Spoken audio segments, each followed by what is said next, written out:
አካይድ ስራሕ ቴሌቪዥን ትግራይ በጊዜያውነት ጋዜጠኛ አፈወርቅ ገብረህይወት በፕሬዝዳንት ጀነራል ታደሰ ተሸይሙ ፕሬዝዳንት ታደሰ ወረደ አካይድ ስራሕ መንግስታዊ ትካል ቴሌቪዥን ትግራይ መበገሲ ገይሩ ፈላማይ ምትዕራይ ኣብ ሚድያታት ጀሚሮሎም ላዕለዋይ ኣመራርሓ ወሓድ ዝኾነ ኣቶ ኣባዲ ገብረስላሴ ቴሌቪዥን ትግራይ ንምምራሕ ተዋሂቦ ዝነበረ ሓላፍነት በቲ ፕሬዝዳንት ተላዒሎም ንመተካእታ ኣቶ ኣባዲ ገብረስላሴ ድማ ኣመራርሓ እቲ ትካል ዝነበረ ኣቶ ኣፈወርቂ ገብረህይወት ብፕሬዝዳንት ታደሰ ወረደ አካይድ ስራሕ እቲ ትካል ተገይሩ ተሸይሙ ይኹን እምበር ኣቶ ኣባዲ ገብረስላሴ ነቲ ምልዓል ሹመት ኣይቅበለን ከም ዝበለ ዘመልክቱ ጸብጻብ ወጽየምሎም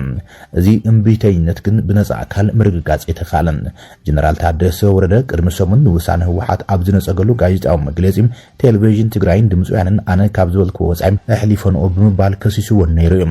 ክልቲአን ሚድያታት መንግስቲ ጀነራል ታደሰ ወረደ ንውሳነ ህወሓት ከም ዘኽብሩም ገሊጾም ብምባልን ጸብጺቦን ነይረን እንተኾነ ግና እቲ ፕሬዝዳንት ኣብ ጽባሒቱ ንናይ ውልቀ ሚድያታት ጸዊዖም መልእኽተይ ተዛቢዑ ቀሪቡ ባል ውሳነ ህወሓት ሓደገኛ መዘዝ ዘለዎን ተቀባልነት ዘይብሉን ይክብልም በትሪ ኮኒነዋም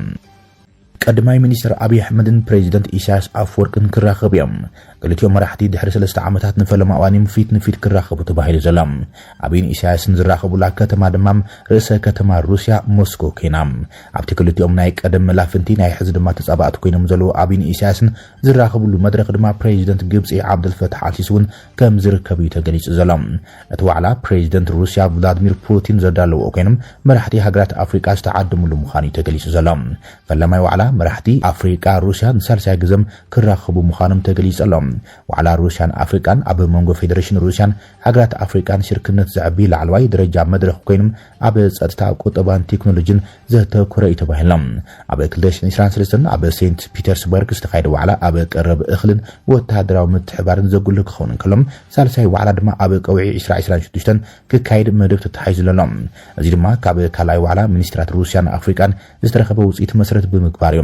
ቁልፊ መድያት ዋዕላ ሩስያን አፍሪካን ክንርኢ ከለና ታሪኽን ደግግምን ዋዕላ ኮይኖም ቀድማይ ዋዕላ ብ2019 ኣብ ሶቺም ምስ 43 መራሕቲ ሃገራት አፍሪካ ዝተኻየዱ ኮይኖም ሰላምን ጸጥታን ልምዓትን ዘጉልህ ነይሮም ካልኣይ ዋዕላ ድማ ኣብ 2023 ኣብ ከተማ ሴንት ፒተርስበርግ ዝተኻየዱ ኮይኖም ትሑት ቁጽሪ ማለት እውን 17 መራሕቲ ሃገራት አፍሪካ ዝተሳተፉሉ ነይሮም ሳልሳይ ዋዕላ ቀውዒ 2026 ክካየድ መደብ ተተሓሒዙሎም ትኩረት ዝግበረሎም መድያም ድማ ጸጥታን ወተሃደራዊ ጉዳያትን ሩስያ ምስ ልዕሊ 40 መራሕቲ ሃገራት አፍሪካ ወተሃደራዊ ምትሕባር ስምምዕነት ዘለዋ ኮይኖም ኣጽዋር ድማ እተቕርብ እያ ቁጠባውን ጸዓትን ዘተታት ኣብ ምትሕላፍ ቴክኖሎጂን ዲጂታላዊ ቴክኖሎጂታትን ምትሕባር ኣብ ጽላት ኒውክሌራዊ ጸዓትን እንተላይ ንኣሽቱ ሞዱላር ሬክተራት ዘተኮረ ተባሂሎም ዞባዊ ጉዳያት ዝምልከቱ ኣብ 2023 ዝተኻየደ ዋዕላ ብዛዕባ ስምምዕነት እኽሊ ጸሊም ባሕሪ ዘተን ካብ መራሕቲ አፍሪካ ኣብ ግጭት ዩክሬን ብሰላም ንምፍታሕ ዝተወሰደ ተበግሶን ተኻይድዮም ትርጉም እዚ ዋዕላ ሩስያ ምስ አፍሪካ ዘለዋ ርክብ ንምሕያል ከም መድረኽ ኮይኑ ስራሕ ኮይኖም ጸውጢ ምዕራባውያን ንምሕላፍን ብዙሕ ዋልታውያን ዓለማዊ ስርዓት ንምዕባልን ዝዓለሙ ኮይኑ መብዛሕትኡ ግዜ ጸረ መግዛእቲ ዝኾነም ትረኻ ዝጥቀምዮም ኣዘራረብቲ ሓደሽቲ ሰበር ሓበሬታ ድማ ካብ ርእሰ ከተማ ትግራይ መቐለውን ወጽየምሎም ንቤት ጽሕፈት ፕሬዝዳንት ግዝያዊ ምምሕዳር ቅርበት ዘለዎ ፍልፍላት ዜና ኣሜሪካ ዲፕሎማስያታታ ናብ መቐለ ብምልኣኽ ንመራሕቲ ህወሓት ኣጠንቂቓ ተመላም መንግስቲ ኤርትራ ድማ ንመራሕቲ ህወሓትን ቀንዲ ላዕለዎት ኣዘዝቲ ሰራዊቶምን ኣዝዩ ዝተጋነነ ዋጋ ሰነድ ጉዕዞ ወጻኢ ሃገራት ከም ዘዳለወሎም እቲ ፍልፍል ዜና ሓቢሮም ኣምባሲ ኣሜሪካ ኣብ ኣዲስ አበባ ናብ መቐለ ጉጅለ ልኡኽ ብምስዳድ ንፕሬዝዳንት ግዝያዊ ምምሕዳር ታደሰ ወረደን መራሕቲ ጉጅለ ህወሓትን በይኖም ረኺቦም ከም ዘዘራረቦም እቲ ዜና መልክተሎም እቲ ናይ ኣምባሲ ዲፕሎማትስን ወተሃደራዊ ኣታሽን ዝሓዘ ጉጅለ ልኡኽ ኣሜሪካ ክልተ ግዜኡ ንመቐለ ተመላልሽ ተባሂሉ ብመሰረት እቲ ፍልፍል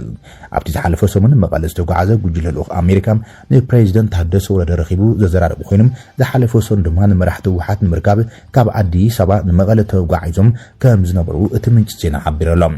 እቲ ናብይ ወንበር ህወሓት ዶክተር ደብረጽዮን ገብረ ሚካኤል ወይዘሮ ፈትለወርቅ ገብረ እግዚአብሔርን ኣቶ ኣማኑኤል ኣሰፋን ዝተረኸቡሉ ኣኼባ ምስ ጉጅለ ልኡኽ ኣሜሪካ ምስ መንግስቲ ፌደራል ክዘራረቡን ወጥሪ ከተሃዳድኡን እቶም ዲፕሎማስያታት ኣሜሪካ ነጊሮም ኣለው ተባሂሎም ንኩናት ምኽንያት ዝኾኑ ጉዳያት ብዘተ ክፍትሑ ከም ዘሎም ነቲ ዞባ ሙሉእ ናብ ዘይምርግጋዕን ናብ ቅልውላውን ክእቱ ዝኽእል ምንቅስቃስ ካብ ምግባር ክቁጠቡን ክመጽእ ንዝኽእል ሓደጋ ግን መራሕቲ ህወሓትን ኣዘዝቲ ሰራዊቶምን ተሓተቲ ከም ዝኾኑን ሓላፍነት ከም ዝወስድን እቲ ልኡኽ ኣሜሪካ ነቶም መራሕቲ ህወሓት ብግልጺ ከም ዝነገሮም እቲ ፍልፍል ዜና ሓቢሮሎም እቶም መራሕቲ ህወሓት ስምምዕነት ፕሪቶሪያ ብምፍራስ መንግስቲ ፌደራል ተሓታቲ ዝገብሩ ኮይኖም ንምዝራብ እንተፈተኑውን ብወገን አዲስ አበባ ግን በይናዊ ስጉምታት ብምውሳድ እዚ ድማ ንስምምዕነት ፕሪቶሪያ ብምፍራስ እዮም ከሲሰሞም እዚ ከምዚኑን ከሎን ቤጽፈት ፕሬዝዳንት ቅርበት ዘለዎት ምንጭም ሻዕብያ ንመራሕቲ ህወሓትን ተኣመንቲ ኣዝቲ ሰራዊትን ንወጻኢ ብዝተፈላለዩ ምኽንያታት ዝገብርዎ መገሻታት ናይ ጉዕዞ ሰነድ ንምርካብ $50,000 ንሓደ ሰብ ንመንግስቲ ኤርትራ ክኸፍል ዝብል ከም ዝተነገሮም ይሓቢሩ ዘሎም እዞም ብቐንዱ አዲስ አበባ ክኸዱ ዘይክእሉ መራሕቲ ሰራዊትን ከምኡን መራሕቲ ህወሓትን ፓስፖርት ዲፕሎማት ኤርትራ ንምርካብ እዮም $50,000 ዝሕተት ዘለው ኢሎም ፍልፍል ዜና አውራምባ ታይምስ ህወሓት ኣብዚ ዝቕፅል ዘሎ ሰሙን ንጊዜያዊ ምሕዳር ትግራይ ታደሰ ወረደም ሙሉእ ብምሉእ ንምፍራስን ቅድሚ 6 ዓመታት ዝተመረጸ ቤት ምኽርን መንግስትን ክመልስን ሓዱሽ ፕሬዝዳንት ክመርጽን ኣብ ምሽብሻብ ከም ዘሎ እዩ ዝግለጽ ዘሎ